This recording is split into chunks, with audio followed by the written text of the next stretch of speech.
Welcome to the Wednesday Night Bible Study. We are glad that you thought about Barbara to come join us. We're going to go ahead and pray real quick. We've changed the fonts on the in-house Bible study, so it should be much easier to read. Amen. So, and for those who will read, you can hold it. Since for those who will read, please use the mic so the people online, I can hear you, but the people online can hear you. Let us pray. Gracious God, we thank you for allowing us to come together and study your word. Give us new understanding. Help us get closer to you. Help us to learn to be a blessing to others. We give you all the praise, honor, and glory. In Jesus' name, amen. Amen. All right, so I have two highlighted versions. 2 Samuel chapter 11. Someone read verses 1 through 5. And then someone else to read verses 26 through 27. Do I have a volunteer?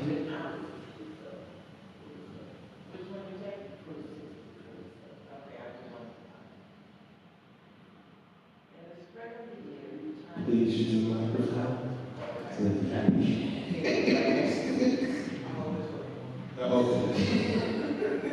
In the spring of the year, the time when kings go out to battle, David sent Joab with his officers and all Israel with him.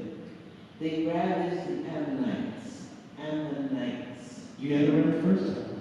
And besieged Rabbah. But David remained at Israel. It happened late one afternoon when David rose from his couch and was walking about on the roof of the king's house, that he saw from the roof a woman bathing. The woman was very beautiful. David sent someone to inquire about the woman. It was reported, "This is Bathsheba, daughter of Eliam, the wife of Uriah." The Hittite. So David sent messengers to get her, and she came to him, and he lay with her. Now she was purifying herself after her period. Then she returned to her house. The woman conceived, and she sent and told David, "I am pregnant." All right, Sister Freddie, we need you. There you are. Yeah, I asked for a word. I was hurt. Because this lesson, you're going to love this one. Go ahead, Sister Freddie. This is 26. When the wife of Uriah heard that her husband was dead, she made lamentations. When the morning was over, David sent and brought her to his house, and she became his wife and bore him his son. Amen. Tonight's Bible study lesson is, drum roll please, the cost of toxic relationships. The cost of toxic relationships. So I'm going to ask a question. I'm going to do a word association game. I'm going to do a word association game just real quick. When you think of King David, what are the first words that come to mind? Goliath. Okay. Adulterer. Okay.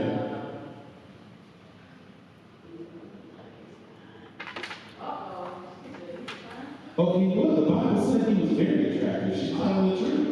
He was tall and shaped, very attractive man. Flawed. Huh? Flawed. Flawed. What? Flawed. Like, not flawless, flawed. When I think about David, I think traumatized. I think forced to grow up without guidance. I think neglected, yet still capable. I think misused and abused, but still anointed. Why am I painting this way? I'm taking this story because oftentimes when we label somebody saved or Christian or in a relationship with God, we put this blanket label of perfection over them. And I, oh, they would never do that. One of the greatest preachers I've ever heard in my life defrauded his whole Episcopal district. Over $20 million he put in his pocket. One of the greatest preachers I heard in my life.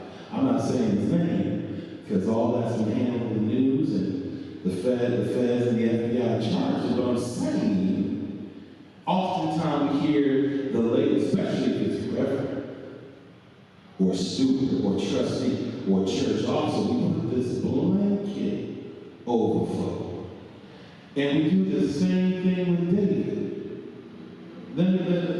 What is, does anybody know what the most famous King David song is? Is it?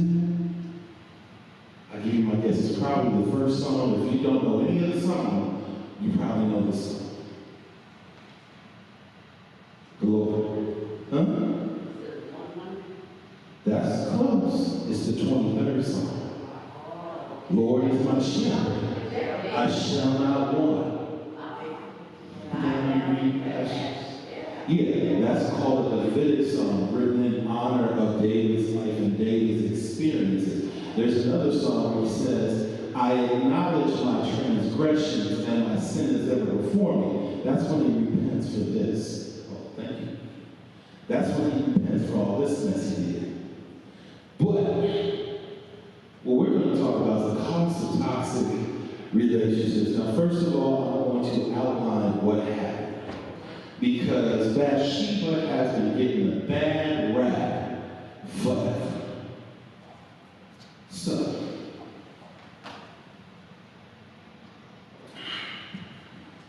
David's in Jerusalem. He didn't go with the rest of the army for fight. Normally the kings did so, but David's army is so strong and well trained, he decides to stay at home. And David is walking on his roof. And he's peeking into other people's houses.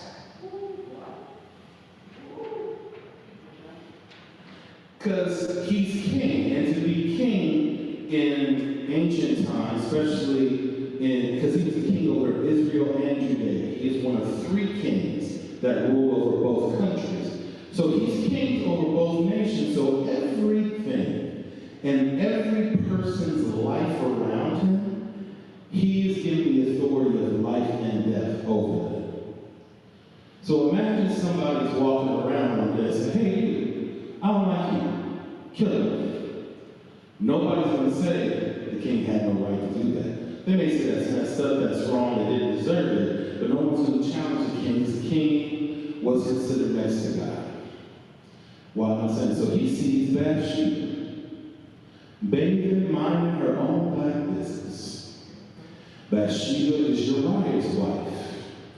You notice the Bible didn't say she looked and winked at it. Bible didn't say, hey, send your servant so we can connect. No. David sees her bathing, and he all of a sudden, he's getting this urge that his position and authority allow him to take advantage of. And let's be clear, in my generation's phrase, he has no boundaries. David knows the law about adultery. David knows the law. He knows he's wrong for doing this to one of his most trusted generals, but Bathsheba is so fine that he had that. Now, one of the things that you have to understand about Bathsheba's position, if she said no, it would cost her her life.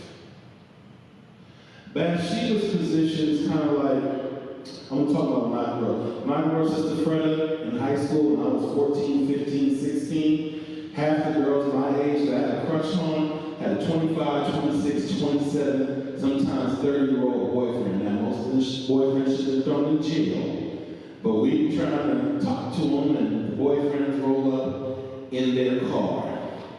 And later on, I found out if those boyfriends ever got caught, they were going to jail. And when I asked them why they were going to jail, they said because the young ladies did not have the power, knowledge, and wherewithal to even consent. They're not considered legally competent to consent. Bathsheba did not have the power of consent. It was say yes or die. So she consents. And I say this because then they drag Tamar in Genesis, they drag Bathsheba. Bathsheba is in a messed up situation because the peeping Tom King likes her, wants her, and this is the only thing she can do because she is his subject and he has power over life and death. And so she submits to his request, and she comes back and says, David, I'm pregnant. Uh-oh. I thought I was just going to sleep with the general's wife. What do I do now? They both black, so if the baby comes out black, it's not going to be a surprise. The only problem is how can you make a baby when he's on the front line fighting, and he hasn't, the math is not going to add up. So David is this bright idea. Uriah, you've been so loyal, come down. Come back to Jerusalem. Spend some time with your wife. Uriah was the kind of brother that used to get on my nerves in high school. Y'all ever heard of goody two shoes? Going to do the right thing all the time to the point of sickening. Uriah's like, I cannot sleep with my wife while all my other brothers are on the front lines. Now, some of us, like me, are like, so basically, you're going to deny yourself, not knowing you may go back and die, so you're going to sleep at the front porch. So they just like, okay, that's a problem. He's not doing this for Bathsheba. David's doing it for himself.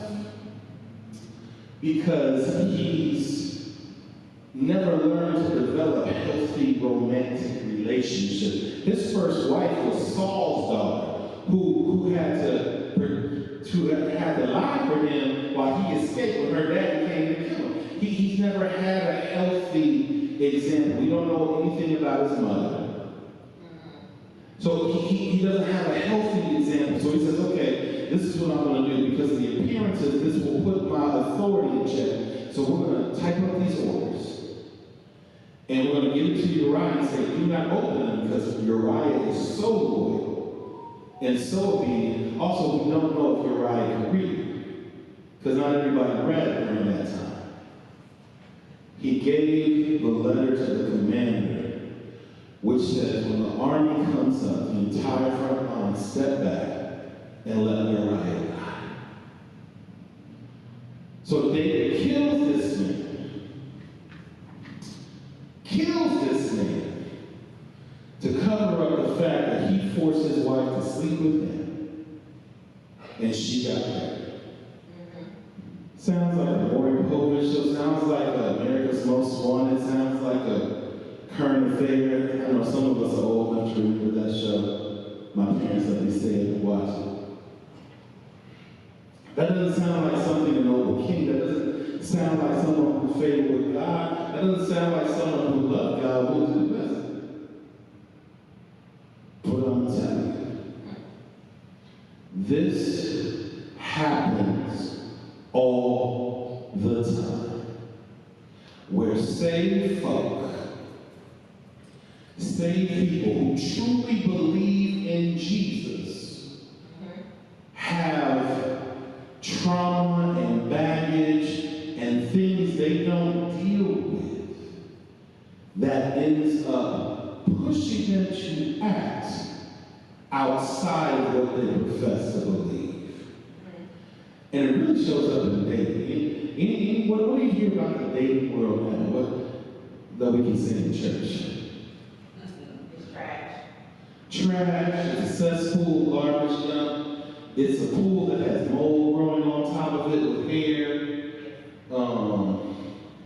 You know, it has carcinogenic properties in the pool.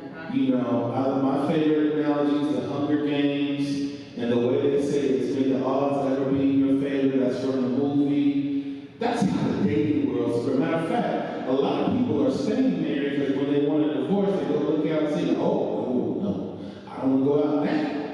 I might as well just stay where I'm at and figure out how to be happy with what I got. That's how bad the dating world, from what I hear, has become. So, in the dating world, we run into a lot of good brothers, a lot of good sisters who can make good husbands, good wives. And oftentimes the question is, well, why are you single? Because I meet enough single brothers who got their head on, and enough single sisters who got their head on straight to say, why aren't y'all meeting each other? Why aren't good people meeting each other? Why are the toxic people meeting the good people and taking all that? This is what I was thinking about. And what I realized is sometimes we're good at things that masks who we are. So the first thing I'm going to talk about, the baggage, the trauma we carry, can often sabotage the very life we want from God. So if we look at David's history, we really don't hear about David until Samuel comes to anoint all of Jesse's son and to find out who God's going to be king. And if you go from that to Goliath, and after Goliath, David had one of the most stressful childhoods of anybody in the Bible. I said the only person probably with the worst childhood than David was Jesus, because they were trying to kill Jesus as an infant and a toddler. But David, from a very early age, every time he did well, it put him in danger. But not only was he put in danger, he was neglected. Anybody remember what happened when Samuel asked, "These all your sons?" Let them outside. Well, there's one with the sheep.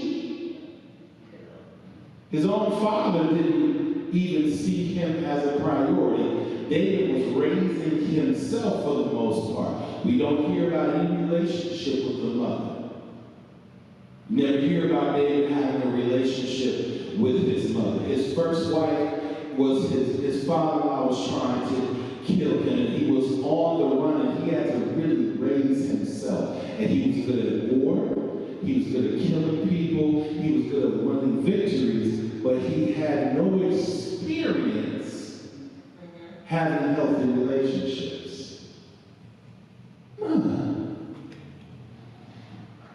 So what do you think happens when you have someone who has no experience having healthy relationships and you make them the most powerful person in the country? They run the risk of using their power. Now, run the risk of using their power. What else?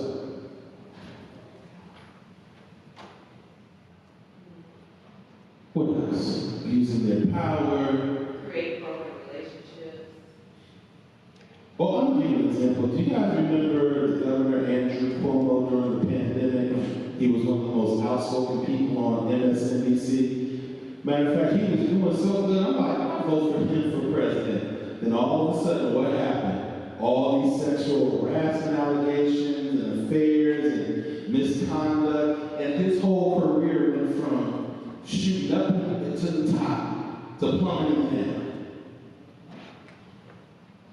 And he's not the only one. Look at 47. AKA Cheeto Mussolini, AKA, what's my favorite one there?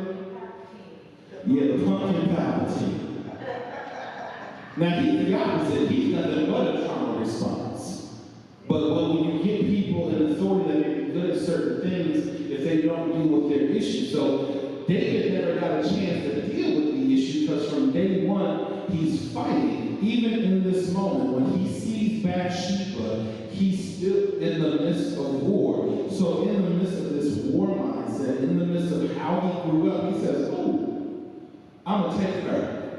And if her husband doesn't do what I want him to do, I'm going to kill him, because rather than people know how messed up I really am, rather than deal with my own wife or find another wife that I like, as I have 100 and something wives, I'm going to mess with his, because that's what I want right now." And sometimes our baggage, that trauma we carry, can sabotage the very life we want from God. Can sabotage it. I'm going to tell you this. Anybody ever have a friend that has a "I just can't help myself" problem? Yes. For instance, they're good people, but when they get to drink, they become a whole other animal. They're good people, and they get in a good relationship, but for some reason, every time the relationship is progressing, they got to do something stupid to blow it up. Y'all know what I'm talking about?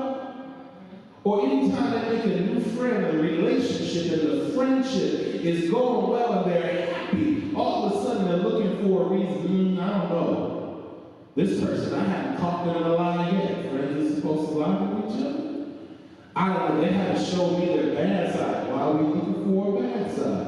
Or here's my favorite. Anybody know somebody who will pray for something, and when the blessing comes, all of a sudden they don't want to receive it because they think it's a conspiracy? Like, girl, that's too good to be true. What you talking about? See, I prayed for God to do this, and God is doing exactly that. I don't trust him. I do. I do. Because oftentimes, when we don't deal with the trauma, we don't deal with it, we have programmed behavior. I'm going to tell you what I mean by programmed behavior. Now, this has nothing to do with toxicity. This has to do with being black and cooking.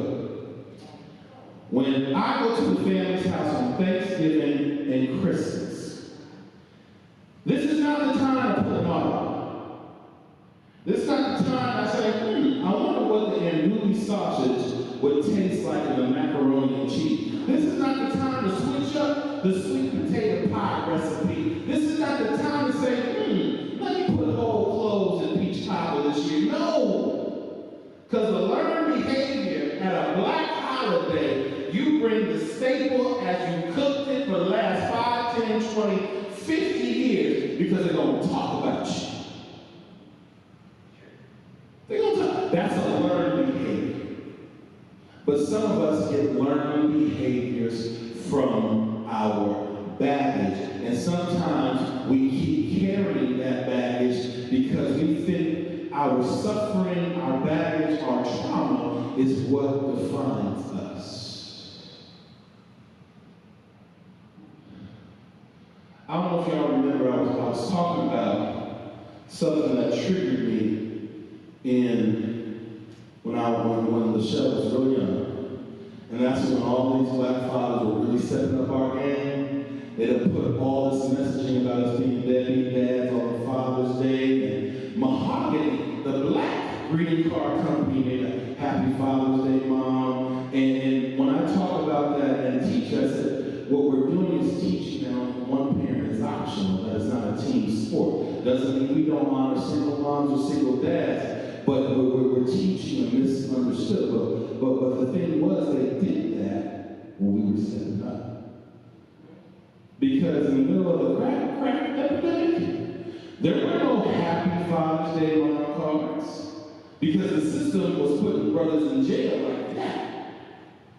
They didn't have any Happy Mother's Day dad cards either, because they didn't need to change. They didn't need to do that. But when we started getting out of that toxic mindset, and we have all these men raising their children, does anybody know at the peak of the crack epidemic how many black men and women were in prison?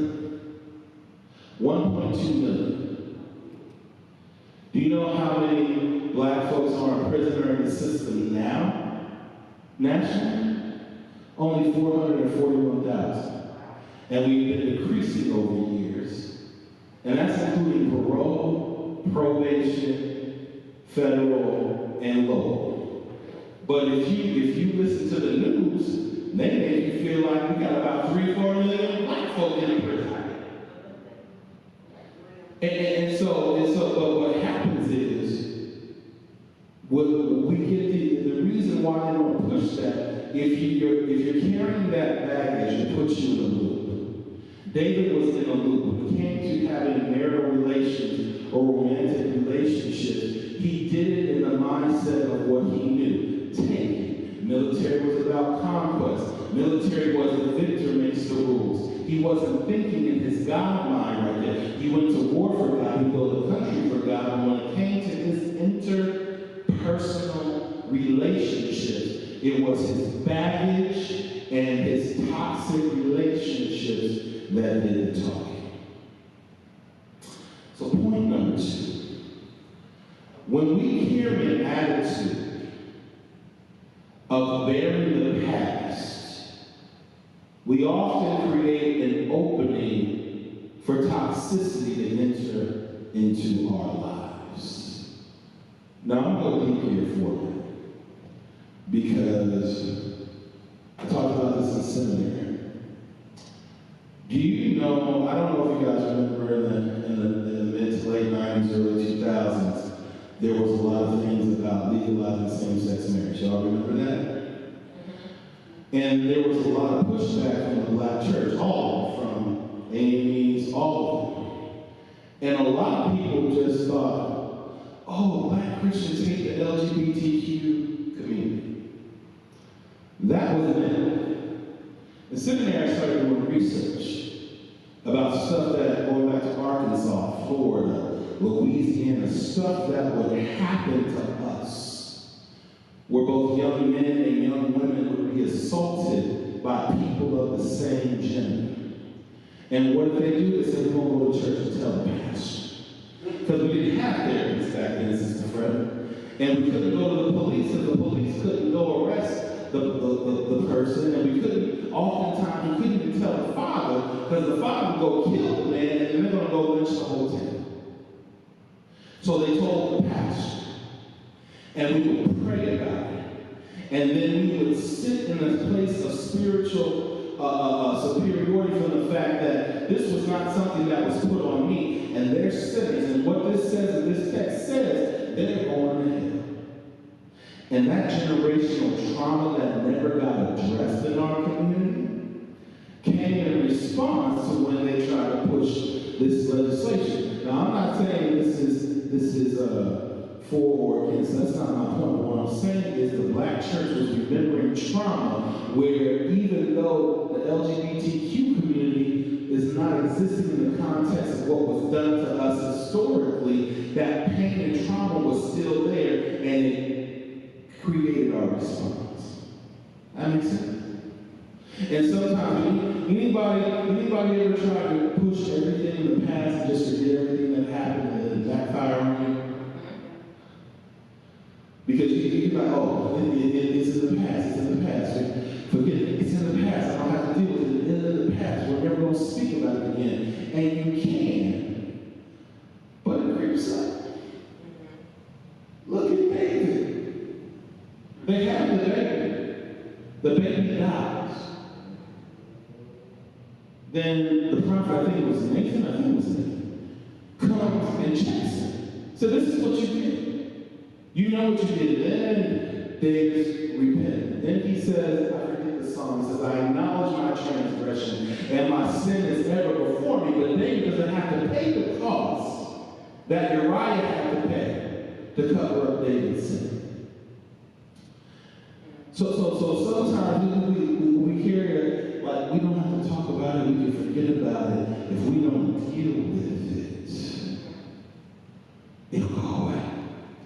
You know what that's like?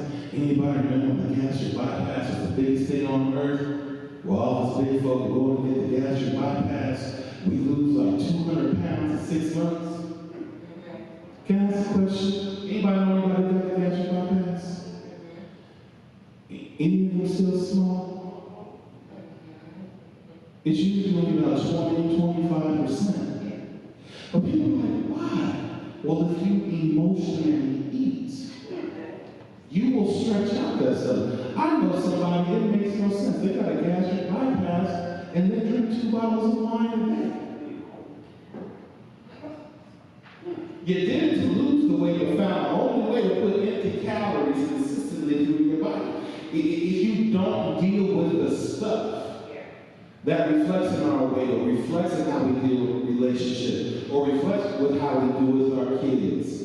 I remember every now and then I used to tell Michelle, do you want me to raise you like I was raised?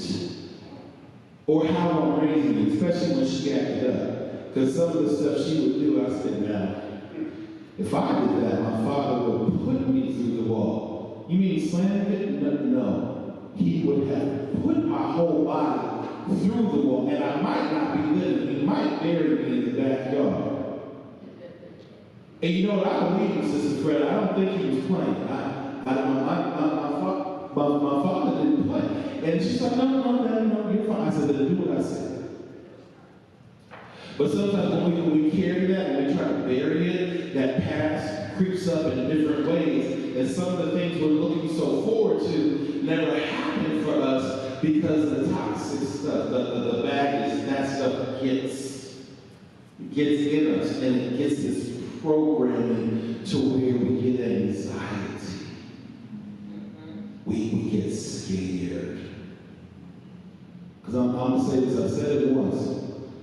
Some folk are single because their trauma are choosing partners rather than their healthy frame of mind. Or they've healed from the trauma and now they can see the toxicity from a mile away. Because, what do they say? What do they say? They're single men, good men, and good women everywhere.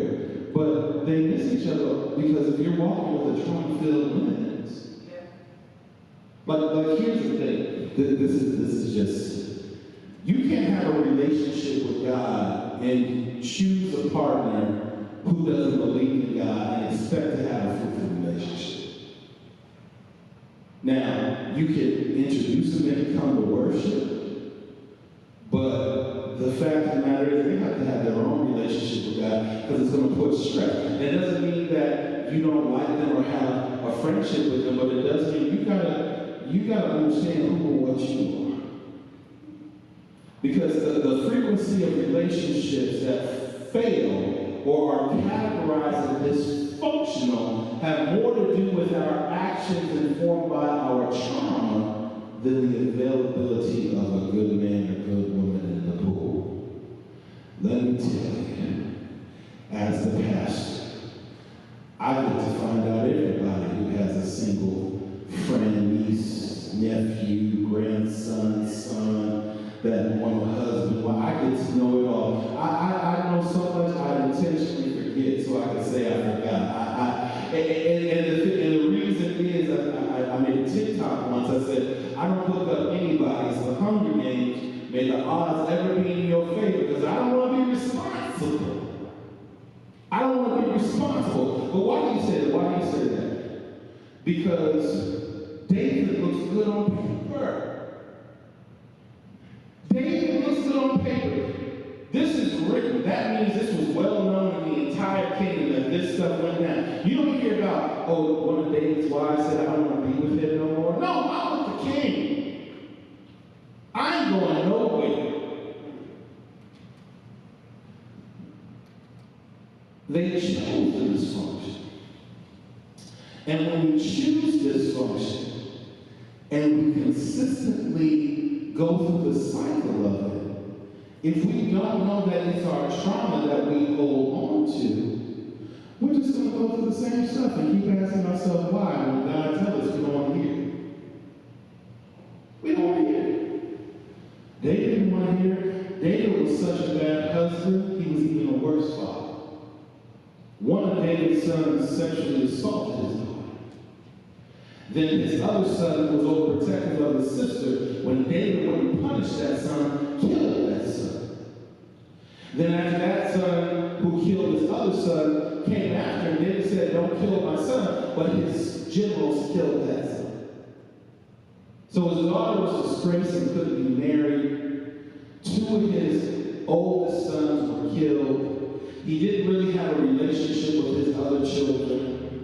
When he died a lonely man with dementia and circulation issues, and he chose Solomon, and Solomon was the most sane choice out of all his kids. God wouldn't even let him build a temple because he had too much blood on his hands.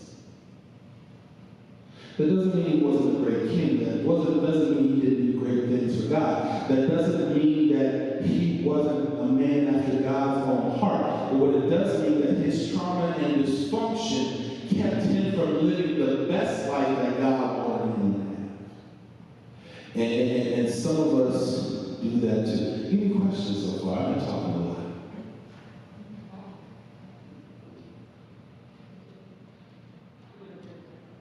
Gail's again like, Pastor, you do all one today. I can say that I'm trying to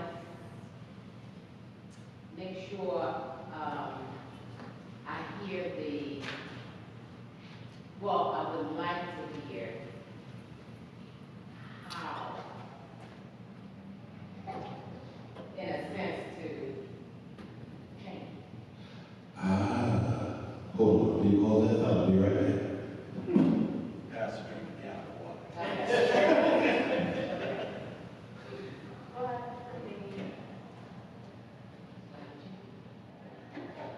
Sure, so that's what you change. How we can reverse that, holding that baggage, reverse that. Yeah, we just gotta change. I'm sure we just gotta stop thinking and do more.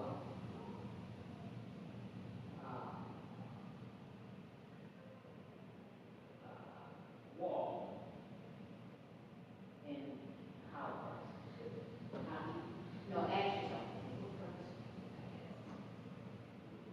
Bad habits are hard to break. And baggage is hard to get rid of.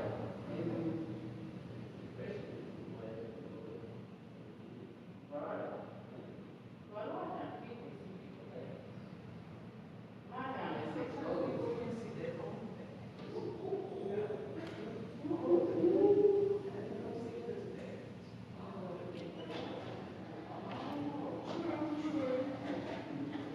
Well, I think it's because they're not truly walking and seeking. What do you say? They're stuck in their ways. I'm glad you said that as I was walking in. So, first of all, you have to admit it. You have to have an honest conversation with yourself. Because the first part of dealing with trauma is admitting that you come on, man, just let me good. The first part of dealing with trauma is admitting that you carry it. The second thing is finding tools to help you identify how it affects you. Do you know why Black folks have a hard time going to the doctor or the therapist? You think it's a stigma? Okay, anybody else? Well, wait, Sister Debbie said it right there. How about the Tuskegee experiment? How about the experiment they used to do on mothers when they were born? How about the time they used to send psychiatrists to homes of kids going through immigration to study how they dealt with trauma and never really, there was a lot of stuff that was going on that Black families experienced. And when they realized it was happening, like, oh no. So it didn't come from a place of ignorance. It came from a life experience. That's why during COVID, not one Black person immediately trusted the vaccine. We were all like, I'm gonna get it, but I gotta see which vaccine is the best. I gotta see the key get the vaccine. fine, I guess I will get the vaccine. We don't trust it because we've been victims of healthcare abuse. We've been victims of using therapy and psychoanalysts to see, like in the military, they use black soldiers to see how much a person can stay in the gas chamber. They use black soldiers to see how a human can resist chemical warfare. So there was a lot of things done to us that was traumatic, that informed a decision that you know that even that trauma gets passed down through ourselves from generation to generation. So first is recognizing you have the trauma. Two, recognizing how that trauma affects you. The third part is going to get help.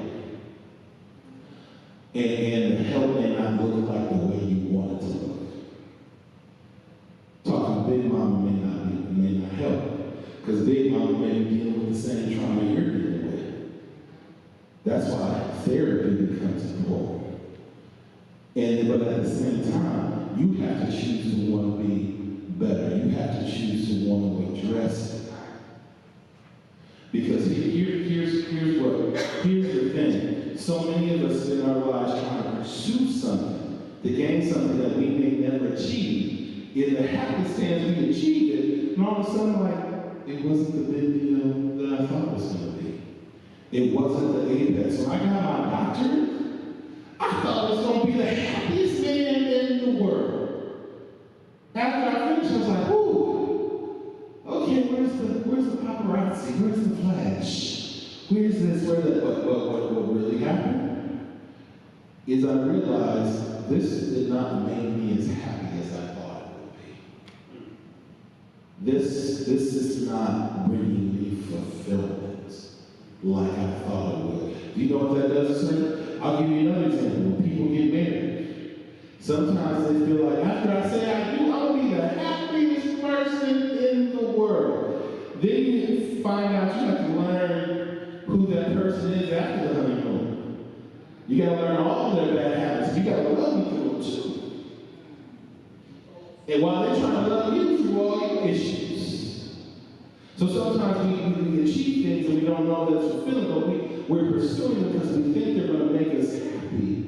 And so we gotta be honest with ourselves, so when we heal from things, we have a different perspective. We have a different understanding.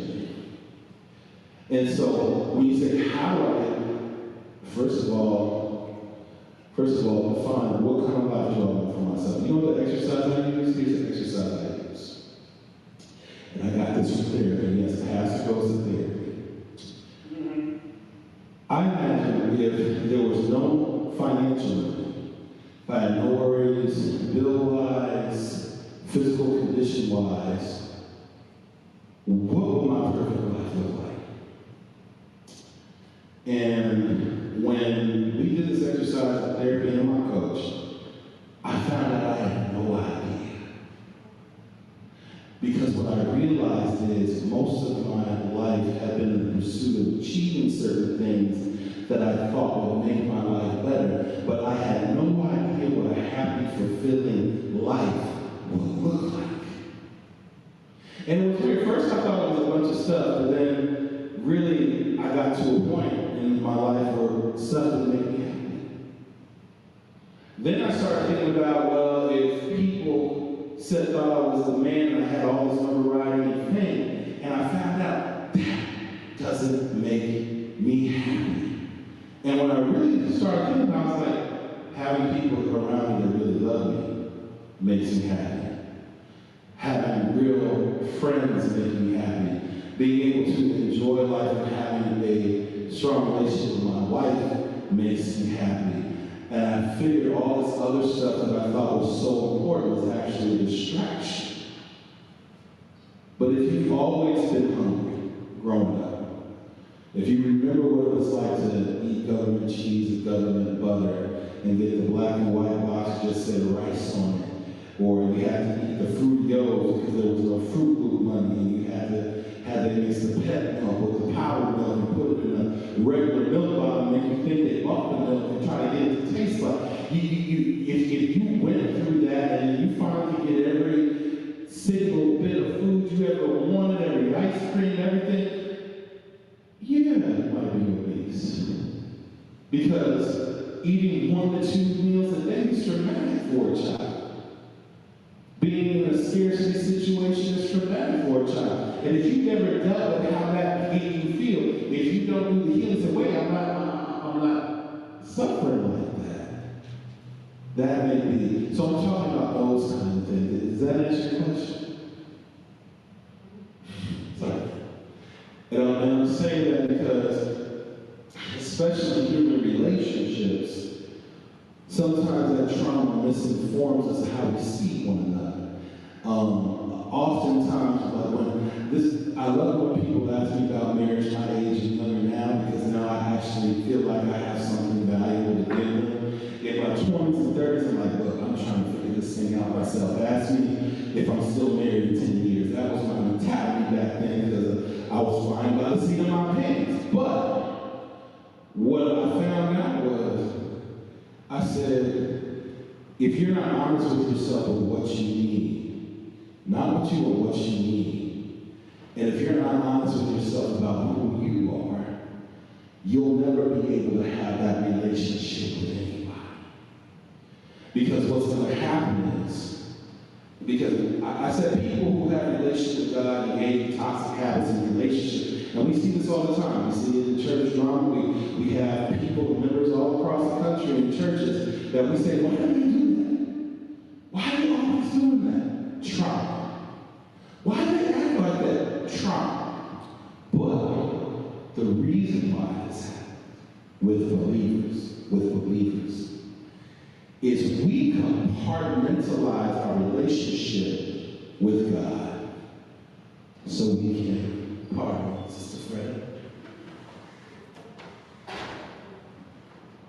sit down in our trauma. See, the truth is, most of us don't want to release the trauma, because the trauma is where we learn to survive. Trauma informs us of the move we should and should not make.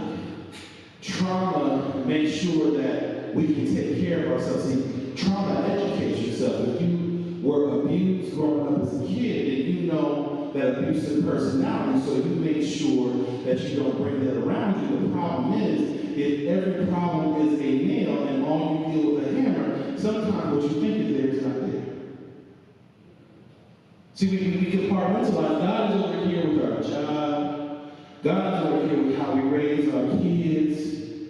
But when I deal with the fellas, and you know sometimes the ladies come around us, and I know I'm supposed to, but God knows my heart.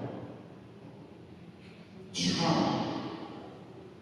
Because really I'm afraid that my wife is going to see how broken and weak I am and how I feel afraid and leave me. So let me reinforce my self-esteem, because when I was a kid, I was abandoned by my mother. I was abandoned by my family. And I had to stand on my own. So I do this behavior as a way of protecting myself, even though I really want to be happy, but I feel safe in my trauma. Does that make sense to you?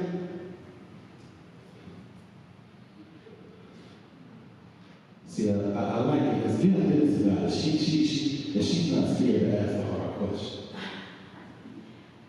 Well, I got part, the most of it, but to sit in our trauma is what. Sitting in our spirit trauma, okay. Let me give you an example. I'll give you my example.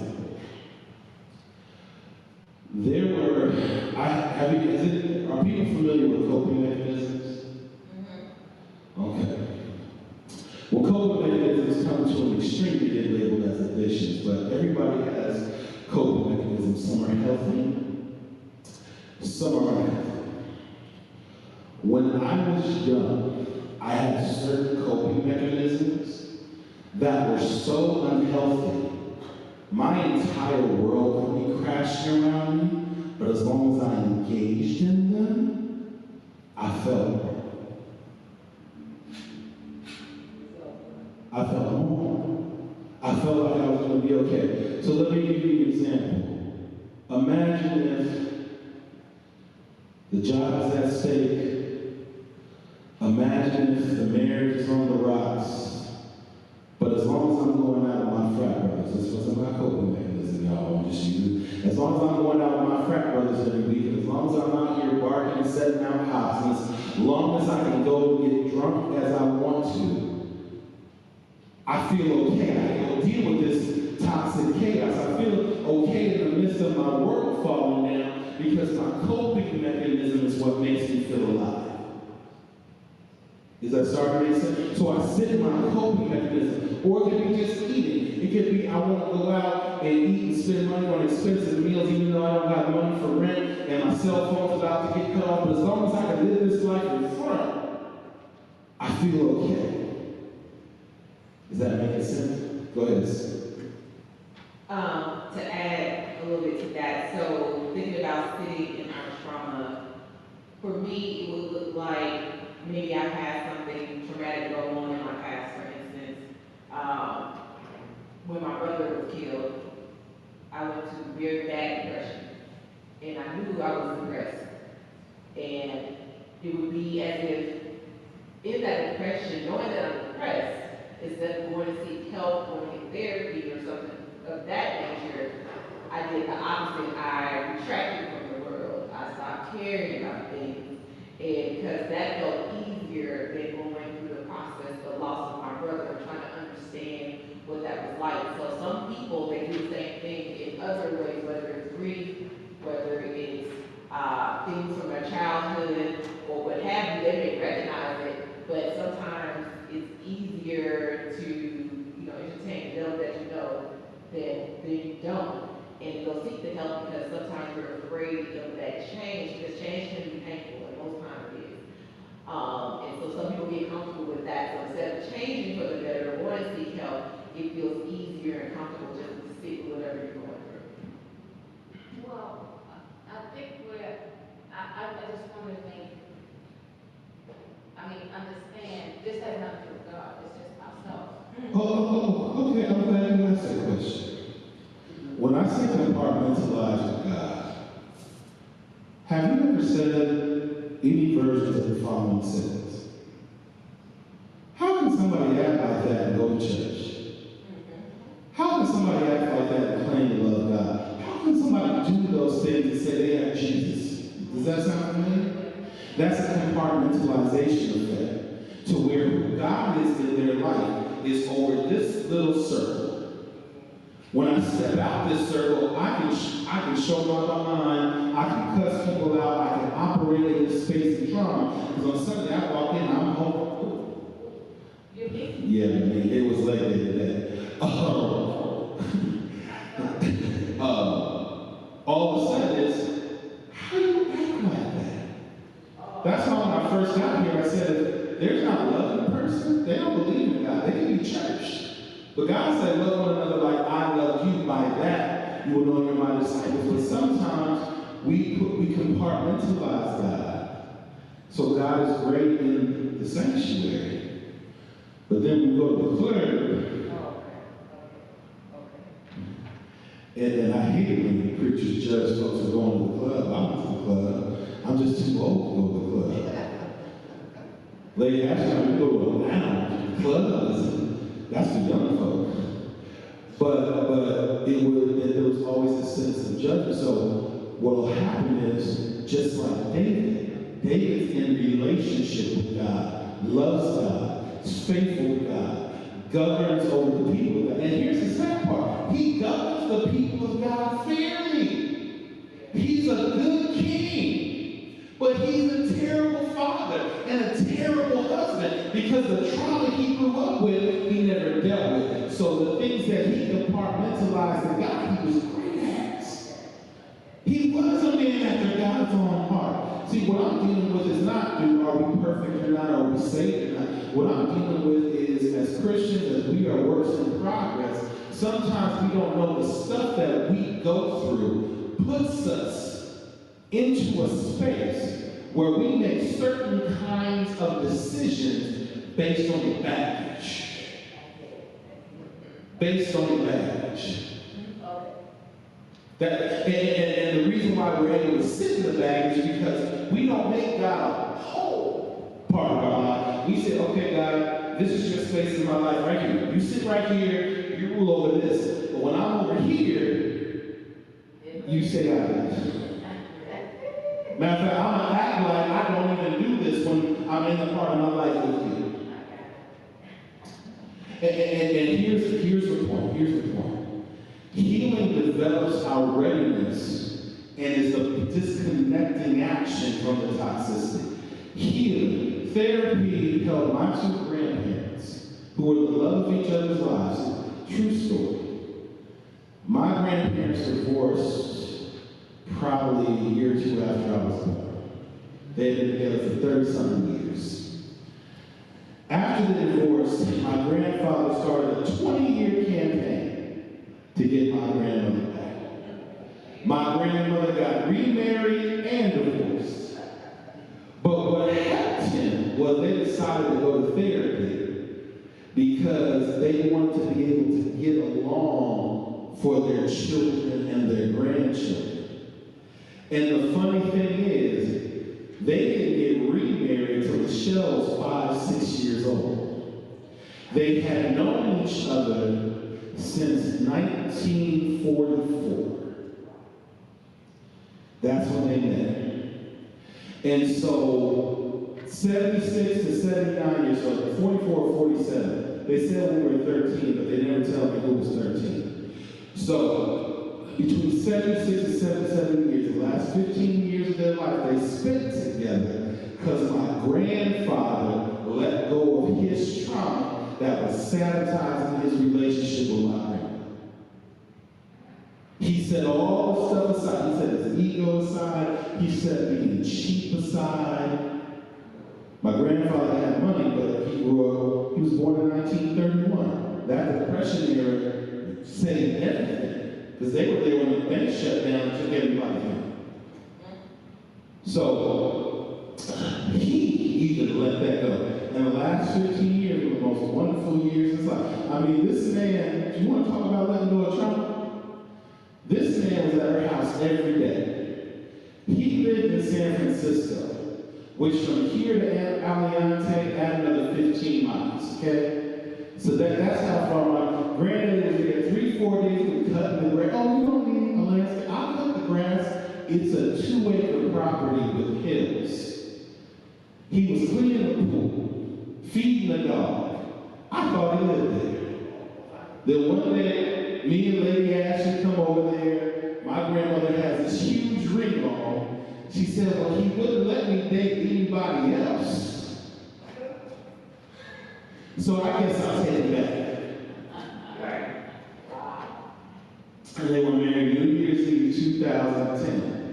But I'm saying that's how healing from trauma can help you. Because granddaddy that was my age when I was born, oh no, there was no way. Oh no, Mary Ann didn't play that. She didn't play that.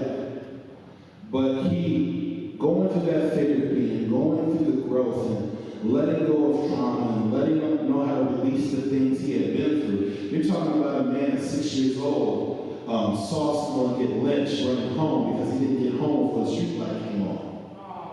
You're talking about a man who saw the Klan kill people. Talking about a man who didn't have shoes until he was 13 years old, that was shot in the house with 8 siblings. So, trauma is real. And baggage is real, but so is healing. And the truth is, God will show you opportunities to heal. God will bring resources to heal. God will speak to you even when you don't want to hear it.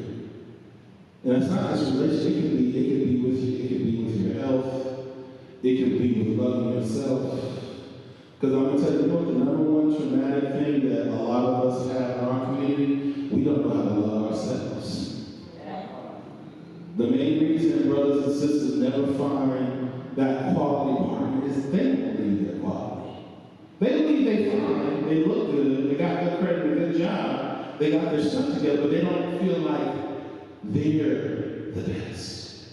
That they're worth saying, no, some do. But that's not the energy we were taught. We were taught to keep our heads down. We were taught to be quiet. We were taught to get our job and make our money because they're already jealous of us. We were taught to be careful of who we interact with and never let our real personality come forth. We were taught to minimize because we had to feed our kids. We had to pay bills. We had to make sure we were safe. And so now, every fourth Wednesday, we're going to talk about reconciliation just like this. Because I believe this is something that can help our community let go of some stuff and thrive again. So that is all I have for tonight. Any questions, comments? Is this helpful? Yes. Yeah, it was good. It was good. I feel as though I have come to terms with my trauma. And in practice, just letting it go. I remember it followed me for years, even in my adulthood, from when I was a child. So I get where you were coming from. And that's a perfect example. Feeling and letting it go is different